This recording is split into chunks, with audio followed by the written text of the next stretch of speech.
D'abord, merci. Merci à Aide Universal de m'inviter aujourd'hui à prendre la parole sur le sujet de l'avenir de l'événementiel, un sujet qui me passionne et vous pouvez imaginer sur lequel on me questionne beaucoup en ce moment. Et ce n'est pas parce que je dirige le MBA spécialisé de l'EFAP en événementiel que je peux vous parler de ce sujet. Je peux vous parler de ce sujet parce que je suis sûre de moi. Et si vous êtes là, pour certains d'entre vous, parce que vous avez envie de faire de l'événementiel, parce que l'événementiel est déjà une passion pour vous, ben vous avez raison et vous avez de la chance d'avoir cette passion. Alors, surtout ne partez pas, mais peut-être restez pour prendre des notes pour vos parents, vos proches, vos amis, qui vous disent « l'événementiel, c'est mort, mais pourquoi tu choisis cette formation? Il n'y aura plus jamais d'événement ». Et c'est ça que je vais essayer de vous expliquer dans ce petit webinaire, pour vous faire part à la fois de mes convictions, mais ce ne sera toujours que les miennes, de ma vision, et je vais essayer d'illustrer ça avec des exemples très concrets, des faits qui vont vous montrer que vous avez raison de choisir l'événementiel et que l'événementiel a un avenir immense. Je vais commencer par une première chose. Alors, je vais vous poser une question. Qu'est-ce qui, à votre avis, nous a manqué, à nous, les 3 milliards d'humains confinés pendant 3 mois en 2020. Alors comme on n'est pas en live, mais je vous laisse réfléchir 2 minutes, mais la réponse, on l'a toute, c'est le lien social. Et le deuxième point, c'est un point scientifique, parce que je vous dirais que ce premier point on va dire, est plus empirique, puisque c'est une analyse factuelle de 3 milliards de personnes, donc on peut presque dire quand même que c'est scientifique, suite à un événement. Mais le deuxième point, c'est les scientifiques. Alors, on a de la chance, l'époque autorise, en tout cas, en tant que non scientifique, de parler de science. Donc, je vais me prendre un petit peu pour un scientifique, même si je ne le suis pas du tout. En fait, des neuroscientifiques ont analysé et ont fait des études il y a une vingtaine d'années sur l'être humain. L'être humain est le seul animal qui ne peut pas vivre seul.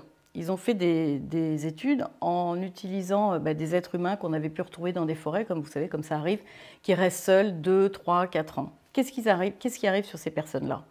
Ce ne sont pas des personnes qui ont seulement des problèmes psychiques, c'est des personnes qui ont des problèmes physiques, des problèmes moteurs. En fait, on est le seul animal sur Terre, et c'est prouvé scientifiquement, à ne pas pouvoir rester seul et avoir besoin de se rassembler et d'être ensemble. Donc, à savoir, est-ce que l'événementiel qui rassemble des personnes va s'arrêter? La réponse est non, sinon on va tous mourir. Comme ce n'est pas le sujet de l'avenir de l'humanité, je vous promets, il n'y a pas de problème là-dessus. Le deuxième point, et on va revenir maintenant à l'essence même du sujet, l'événementiel. Alors d'abord, je voudrais vous dire quelque chose. Il n'y a pas d'un côté l'événementiel physique et de l'autre côté l'événementiel digital. Non, il y a l'événementiel. Et ce que je voudrais vous expliquer aujourd'hui, c'est que jamais dans une industrie, un format ou une technologie n'a remplacé cette industrie ou n'a tué cette industrie. Et là, j'ai plein de petits exemples très variés, mais qui vont vous permettre de comprendre. Le premier, il est assez simple, vous allez tous comprendre. Finalement, le cinéma, est-ce que ça n'est pas le théâtre digital? Bah oui, finalement. Est-ce que le cinéma a tué le théâtre? La réponse est non. Et si je me mets au XXe siècle et je me remets au début du XXe siècle et je vois le début d'Hollywood avec le cinéma muet, que je me projette à la fin de ce XXe siècle avec Game of Thrones, vous voyez ce qui s'est passé? Le potentiel, la créativité, les possibilités infinies. Alors la bonne nouvelle, c'est qu'on est au XXIe siècle, qu'on est au début de l'événement nouveau et que vous êtes, vous, au début, vous êtes au cinéma muet de l'événement. Donc je vais dire quelque chose qui n'est pas politiquement correct aujourd'hui, mais qui est ma conviction, c'est que vous avez de la chance d'avoir 20 ans. Parce que dans l'événementiel, il va se passer dans ce siècle ce qui s'est passé dans le cinéma. Et vous allez voir, et on ne peut pas imaginer encore ce qui va se passer, mais déjà, on voit arriver les prémices de ce qui va arriver. Donc ça, c'est la première, on va dire, le premier exemple qui permet, en tout cas qui me permet de vous prouver et de vous, en tout cas, vous montrer ma conviction sur le fait que l'événementiel, il y a un grand avenir. Le deuxième sujet, alors il est un peu historique, mais quand même, c'est un autre exemple, je trouve qu'il est assez fort. En 1940, quand De Gaulle, qui malheureusement était coincé en Angleterre, a décidé de prendre la parole à la radio au lieu de rassembler et de faire un rassemblement pour appeler à la résistance, il a utilisé un média distanciel. Est-ce que, selon vous, cette expérience, cet événement qu'il a créé le 18 mai, non, pardon, le 18 juin, pardon, je ne dirige pas un MBA d'histoire, tant mieux. Est-ce que cet événement qu'il a créé le 18 juin, il n'a pas eu d'effet? Est-ce que ça n'a pas marché? On connaît la réponse, si, bien sûr que ça a marché. Et pour rajouter d'autres exemples, De Gaulle l'avait bien compris, dans le monde politique. Ça a été un des premiers hommes politiques qui, en plus des rassemblements, a choisi d'utiliser la télévision. Est-ce que ça a été un problème? Est-ce que ça a annulé les événements politiques? Non, pas du tout. Et Obama, quand il a fait des événements sur les réseaux sociaux pendant sa campagne, est-ce que ça a annulé ces événements politiques? Non, on n'appelait pas ça des rassemblements digitaux. Eh bien, il y avait les événements sur les réseaux sociaux et il y avait les événements en réalité. Donc, si vous voulez, on voit bien qu'aucune technologie n'a tué une industrie. Et maintenant que je vous ai donné deux exemples, je vais surtout vous parler de chiffres. Alors, c'est vrai qu'en 2020, quand tout s'est arrêté en mars, il n'était pas possible de se réunir physiquement. Donc, finalement, l'industrie de l'événementiel s'est arrêtée. Et dans ce moment, un tiers des acteurs de l'industrie ont décidé de repenser les choses différemment et ont travaillé sur les premiers événements digitaux. Ce dont ils se sont aperçus, c'est que ces événements qu'ils ont créés ont généré une audience 10 fois supérieure à ce qu'ils faisaient d'habitude.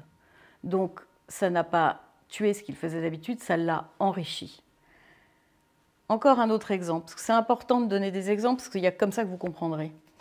Quand Steve Jobs a lancé iTunes, il a lancé iTunes en disant « Maintenant, vous allez pouvoir vous promener avec 10 000 morceaux dans votre poche. » Quand vous écoutez de la musique dans la rue, vous dites bien « J'écoute de la musique ». Vous ne dites pas « J'écoute de la musique digitale ». Donc le sujet, c'est la musique, ce n'est pas digital ou en concert. Et d'ailleurs, ça c'est très intéressant, c'est qu'avant l'arrivée d'iTunes, en fait, les rassemblements musicaux, les concerts périclitaient. Les artistes ne gagnaient plus d'argent en faisant des concerts. Les artistes gagnaient de l'argent en vendant des CD. Avec l'arrivée de la musique digitale, les concerts ont beaucoup repris et aujourd'hui, un artiste gagne sa vie, la majeure partie, en faisant des concerts. C'est-à-dire que le digital, dans le cadre de la musique, a renforcé le côté événementiel. Ce digital, en effet, il rajoute de la créativité. Il ajoute une autre manière de consommer. Je prends encore un autre exemple. Netflix. Est-ce que Netflix a tué le cinéma? Eh bien non. En 2019, les chiffres du cinéma ont atteint des records qu'on n'avait pas vus depuis plus de 50 ans. Donc ça veut dire quoi? Ça veut dire que le cinéma monte en flèche pendant que Netflix invente une autre manière de consommer le cinéma. Donc c'est des exemples comme ça avec lesquels je vais essayer de vous montrer que l'événementiel a des opportunités énormes. Tout nouveau format, toute nouvelle technologie génère de la créativité. Chez les publicitaires, quand le digital est arrivé, les publicitaires étaient habitués à faire du 30 secondes, du 15 secondes, du 10 secondes. Donc il a fallu inventer des nouvelles choses. Et ce qu'on voit aujourd'hui sur les réseaux sociaux est infiniment plus créatif que ce qu'on peut voir à la télévision. Est-ce que les podcasts ont tué la radio? Pas du tout. Ils sont compatibles avec la radio, ils l'enrichissent. Est-ce que les IRP, les communications aux influenceurs, ont tué les RP? Non, pas du tout. Donc, tout ça pour dire, et je répète, mais excusez-moi de me répéter, mais je veux que vous le compreniez, c'est qu'aucun format, aucune technologie n'a tué une industrie. Et pour terminer sur ce chapitre-là, je voudrais vous raconter deux histoires personnelles. La première m'est arrivée en 2000 ou 2001, je ne sais plus trop. Je travaillais à l'époque pour l'ancêtre d'Orange, donc France Télécom, pour ceux qui connaissent peut-être. Et je travaillais en stratégie pour eux et ils me demandent de venir les voir et ils me disent alors écoutez, il y a un phénomène en Hollande, les gens prennent leur téléphone et utilisent les petites touches et s'envoient des messages par écrit. Et pouvez-vous m'étudier ça? Donc à l'époque, je reviens au bureau, je dis ils sont complètement dingues. Non mais comment les gens vont se mettre à s'écrire des messages alors qu'il suffit de téléphoner? On est en 2001. vous voyez ce que le SMS ou le message écrit a généré. Il a généré une autre manière de communiquer, une manière plus riche, parce qu'évidemment, on ne s'écrit pas par SMS ou WhatsApp la même chose qu'on se dit au téléphone. Le deuxième exemple, où là j'ai été avec un peu plus de bouteilles, donc cette fois-ci j'étais moins étonnée quand même. En 2003, début 2003, même client, on me demande de travailler sur un nouveau phénomène. En Angleterre, les gens utilisent leur portable pour prendre des photos et s'envoyer leurs photos entre eux. Donc autant vous dire qu'à l'époque, je me dis, ces gens sont quand même psychopathes parce que, en termes de psychologie, qui peut pouvoir se prendre en photo et envoyer la photo aux autres? Donc vous voyez où je veux en venir, il n'y a pas 800 millions de psychopathes sur Terre, et vous qui me regardez aujourd'hui, heureusement, bien heureusement, vous n'êtes pas psychopathe. Ce qui veut dire quoi? C'est que cette image, cette nouvelle technologie, elle a généré un nouveau comportement plus créatif, on peut partager plus d'expériences, il est plus riche, on peut, et d'ailleurs en termes de créativité, on peut modifier les images, et vous êtes une génération qui est identifiée comme la génération la plus créative qu'on ait jamais eue dans l'histoire de l'humanité, parce que vous jouez avec les images, vous jouez avec les vidéos, vous êtes capable de capturer des choses qu'on ne voit pas forcément avec l'œil. Donc oui, eh bien, cette nouvelle technologie, elle n'a pas tué le téléphone, elle l'a enrichi. Donc, et pour revenir à l'événementiel, rappelez-vous, nous sommes un animal qui a besoin de lien social. Donc non, l'événementiel n'est pas mort. Est-ce que l'événementiel a un avenir? La réponse est oui. Alors l'événementiel, c'est trois choses. C'est 1, la capacité à raconter des histoires. 2, la capacité à générer des expériences. Et 3, la capacité à créer des émotions. Pour revenir à l'histoire de l'événementiel, et c'est bien de vous mettre les choses en perspective, donc il y a 20 ans, quand l'événementiel s'est créé, il est vrai que l'événementiel, dans l'écosystème de la communication, était un peu la cerise sur le gâteau. C'est-à-dire que seules les marques qui avaient des queues de budget faisaient des événements, ou les marques qui étaient très riches, qui faisaient des événements pour leurs commerciaux ou pour leurs clients. C'était quelque chose assez petit dans l'univers de la communication. Et à l'époque, l'essence de la stratégie d'une marque était exprimée par la publicité. C'est-à-dire que la publicité, c'était le média seigneur qui permettait à une marque de se raconter, de montrer ses valeurs, de montrer sa supériorité. Aujourd'hui, les temps ont changé. L'événement est stratégique. Une marque qui n'est pas capable de s'événementialiser, elle est morte. Et je vais vous raconter pourquoi. Je vais vous donner des exemples, ça va être plus simple. Je vais prendre par exemple l'exemple d'Etam. Etam, c'est une marque de lingerie accessible. L'accessibilité, c'est une valeur forte de son écosystème de valeurs. Eh bien, Etam, depuis plusieurs années, fait des défilés très VIP, le monde entier est invité, c'est formidable. Il y a 5 ans, Etam a décidé de diffuser ces événements sur les réseaux sociaux et de faire un live accessible à tout le monde. Donc, qu'est-ce qu'il a fait? Au lieu d'informer sur les réseaux sociaux tous ses clients, et tous les autres d'ailleurs, de ce qu'il faisait, il en a fait une campagne de publicité qu'il fait à chaque fois qu'il fait un défilé. Le sujet de cette campagne de publicité, c'est pas dire « venez à mon défilé », c'est quelque part de promouvoir l'événement qui lui confère cette valeur d'accessibilité. Donc aujourd'hui, jamais on aurait vu ça il y a 20 ans, c'est la publicité, le sujet de la publicité, c'est l'événementiel. Alors, pourquoi les marques aujourd'hui sont obligées d'être événementielles? Vous me direz, c'est votre conviction et pas une autre. Mais je vais vous expliquer pourquoi. C'est à cause du digital ou grâce aux nouvelles technologies. En fait, il est vrai que depuis l'arrivée de Google, depuis 20 ans, on a un petit sujet de changement de rapport au temps. Donc le rapport au temps des nouvelles technologies nous met dans un temps court et dans un temps différent chaque jour. D'accord? Donc tous les jours doivent être une surprise. Et alors dites-moi, quelle est l'industrie qui est dans un temps court et différent? Quelle est l'industrie? C'est l'industrie de l'événement. Alors là, je vais me tourner vers mon papier parce que j'ai besoin de vous lire la définition d'un événement. L'événement, c'est quelque chose de très spécial, un quelque chose qui n'a pas la persistance qu'ont ordinairement les choses. Donc, dans un temps court et dans un temps hors de l'ordinaire. Et l'industrie qui peut donc s'adresser, ou en tout cas gérer les problématiques de rapport au temps qu'ont engendré les technologies pour les marques, c'est l'événementiel. Aujourd'hui, une marque qui n'est pas événementialisée, elle ne dure pas.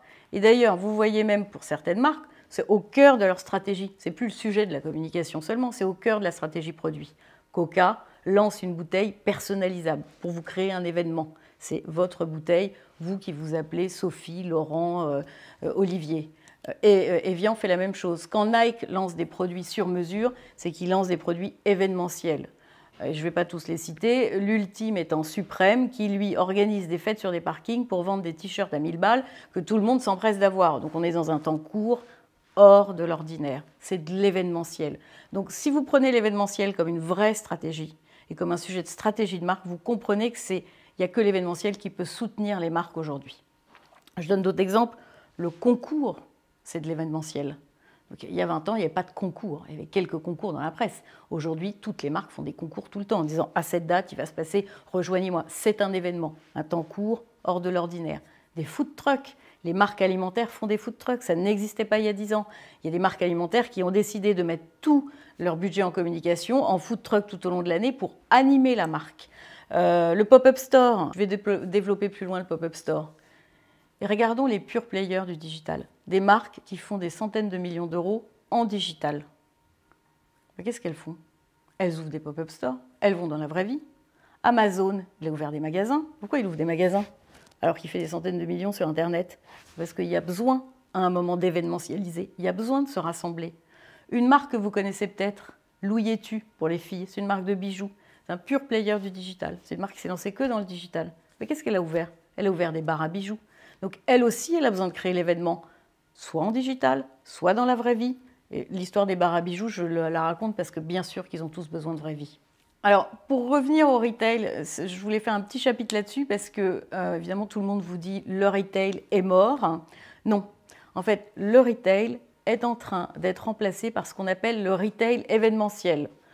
Donc ça tombe toujours assez bien pour nous. C'est quoi le retail événementiel? Ce sont les pop-up stores. Donc les pop-up stores, soit de marques qui sont pure players, soit aussi des marques qui sont installées, qui ont un réseau de distribution.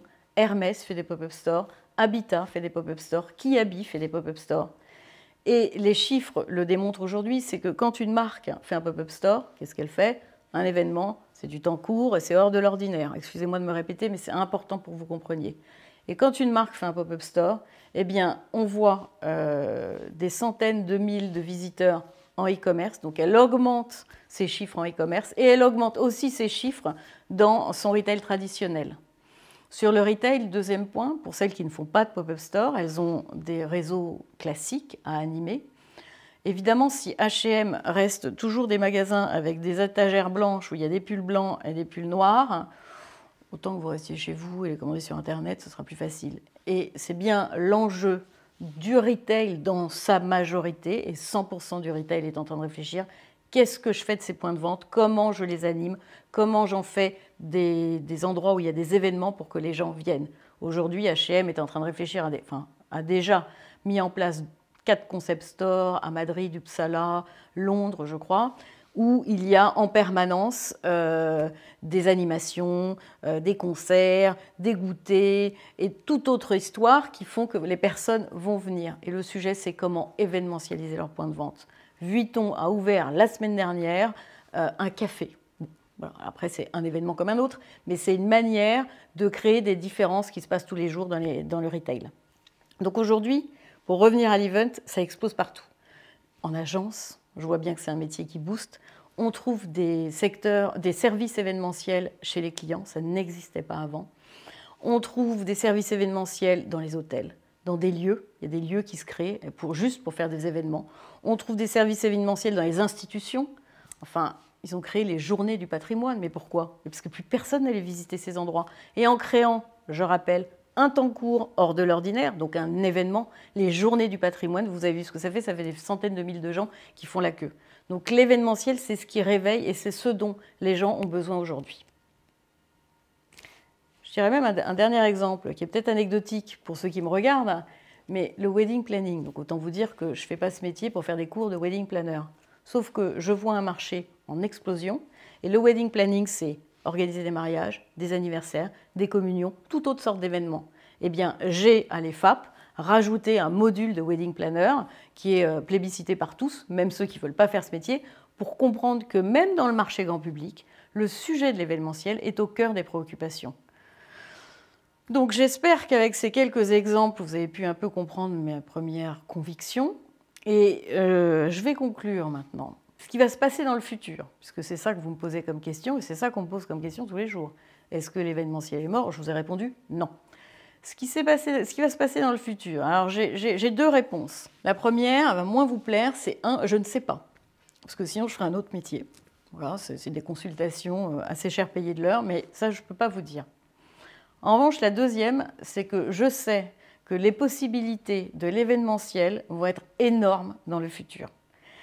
Souvenez-vous, du cinéma muet à Game of Thrones, et on en est au cinéma muet. Donc, en se projetant, en ayant les idées les plus folles, on voit jusqu'où on peut aller. Et ce que je travaille, quand je travaille le programme du MBA spécialisé à l'EFAP, c'est la chose la plus importante que je vous ai dite tout à l'heure. L'événementiel, c'est 1, raconter des histoires, 2, créer des expériences, 3, générer des émotions. Donc, pour que ça marche dans le futur, pour que vous soyez les meilleurs sur le marché, il faut que vous sachiez raconter une histoire. Et c'est ce à quoi je m'attache absolument à l'EFAP pour faire que mes élèves soient les meilleurs du marché et soient capables de raconter des histoires. Sans histoire, il n'y a pas d'événement, il n'y a pas d'expérience, il n'y a pas d'émotion. Je prends un exemple. Les meilleurs dans le sujet, c'est quand même Disney. Donc que ce soit avec Mickey au premier trait de crayon, Mickey dans les années 90 ou Mickey chez Pixar en 3D, il y a toujours une histoire. Et c'est ça que vous allez trouver à l'EFAP. Et enfin, pour terminer, je vous dirais que pour faire de l'événementiel, vous avez besoin de 4 choses. 4 choses que je peux vous apprendre, mais si vous les avez déjà, c'est super. C'est 1, la curiosité. C'est un métier où on a besoin d'être curieux. Sortez, enfin, quand vous pourrez. Lisez. Regardez des séries, regardez des films. On voit bien depuis quelques mois que le métier s'est enrichi avec le métier de la télé. À la place d'événements, on a fait des plateaux télévisés. Et d'ailleurs, on a fait de la télé augmentée, parce que le live en télé, ça n'existe plus. Eh bien, dans l'événementiel, il y a du live façon plateau téloche. On est déjà en train de s'enrichir du métier du jeu vidéo, avec des sujets de gamification. On va s'enrichir des métiers du cinéma. On va s'enrichir des métiers de la série. Peut-être qu'on va écrire, il y a une nouvelle manière d'écrire, des nouvelles formes d'écriture des événements. Donc c'est un métier où tout est possible. Mais il faut être curieux de ce qui se passe. La deuxième chose que vous devez avoir, c'est la créativité.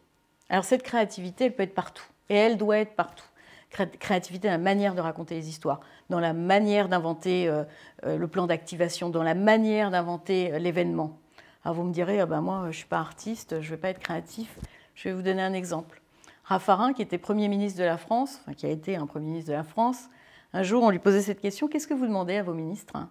Et il disait, je leur demande d'être créatifs. Et en fait, c'est ça que je vais vous apprendre. Être créatif, c'est voir les choses différemment de ce que les autres peuvent voir. Et ça s'apprend. La bonne nouvelle, ça s'apprend et j'ai des cours pour vous l'apprendre. Les 2 dernières choses très importantes, la première, c'est d'avoir le courage d'oser. Et ça, c'est votre rôle. Vous avez 20 ans, 21 ans, 22 ans. Demain, quand vous rentrerez en agence, quand vous irez chez un client, quand vous travaillerez pour un lieu, il faut oser dire « et si on faisait ça ?» parce que tout est possible, tout est à inventer. Les vieux, qui seront vos patrons, ils auront fait de l'événementiel du passé. C'est vous qui avez créé l'événementiel du futur. Mais il faut avoir le courage de dire « et si on faisait ça ? Et si on essayait ?» On peut tout essayer, tout est possible. Et enfin, le dernier point, c'est qu'il faut avoir de la passion. Alors l'événementiel, c'est un métier, je vous rappelais, c'est raconter des histoires, créer des expériences, générer des émotions. C'est un métier d'émotion. Donc c'est un métier de passionné. Ça, c'était vrai dans le passé et ce sera encore plus vrai dans le futur parce que notre enjeu, c'est de créer des émotions fortes qui font que les marques restent un souvenir dans la tête de leurs clients. Je crois que j'ai donné pas mal d'exemples. Je vais m'arrêter parce que sinon ça peut être long. Vous avez vu que je peux en parler des heures et des heures. Je serais d'ailleurs ravie tout à l'heure ou plus tard sur le plateau de pouvoir répondre à vos questions live. Mais je voudrais faire une dernière conclusion. Alors une conclusion qui est intéressante pour vous montrer l'état d'esprit dans lequel il faut être dans l'événementiel. Il y a quelques semaines, il y a moins de 2 mois, c'était en janvier, GL Events m'appelle en me disant voilà, on va faire un hackathon sur le sujet de repousser les limites de l'événementiel. Ça avec un cabinet d'innovation qui s'appelle Matrice. Donc tout le monde est invité, qu'on soit élève, mais surtout les professionnels de l'événementiel. Donc sur 200 dossiers, eh bien, alors j'ai proposé ça sur la base de volontariat à mes élèves. Sur 200 dossiers en France, il y a eu 6 élèves de l'EFAP qui ont été retenus. Donc ça veut bien dire que dès le mois de février, j'avais réussi. Mon objectif, c'était de faire de mes élèves les meilleurs du marché. Et sur ces 6 élèves qui ont passé une semaine de hackathon, j'en ai eu 2 qui sont en finale sur un projet et qui vont peut-être à la fin gagner et créer une start-up, leur propre start-up. Mais ça veut dire quoi? Ça veut dire que j'ai des élèves qui ont appris le courage d'oser. J'ai des élèves qui sont passionnés parce qu'il fallait le faire en plus. J'ai des élèves qui ont été créatifs parce qu'ils ont réussi à être sélectionnés et à gagner. Mais moi aussi, parce qu'il a fallu que je change le programme pour eux, parce que ces élèves n'étaient pas forcément là. Donc il fallait que je réadapte le programme. Il a fallu que je fasse preuve de créativité, que j'ose demander à la direction de l'EFAP. Et bien sûr, l'EFAP a dit oui, parce que l'EFAP est une école où tout est possible. C'est une école qui fait preuve de créativité, qui ose bousculer les règles. Et moi, tous les jours, dans le MBA événementiel, c'est ce que j'essaye de transmettre à mes élèves. Voilà. J'espère que j'ai répondu à vos interrogations. Je vous ai convaincu. J'espère que vous avez pris des notes pour vos parents, vos amis, vos proches qui parlent de l'événementiel qui est mort. Et j'espère pouvoir vous retrouver tout à l'heure pour répondre à vos questions.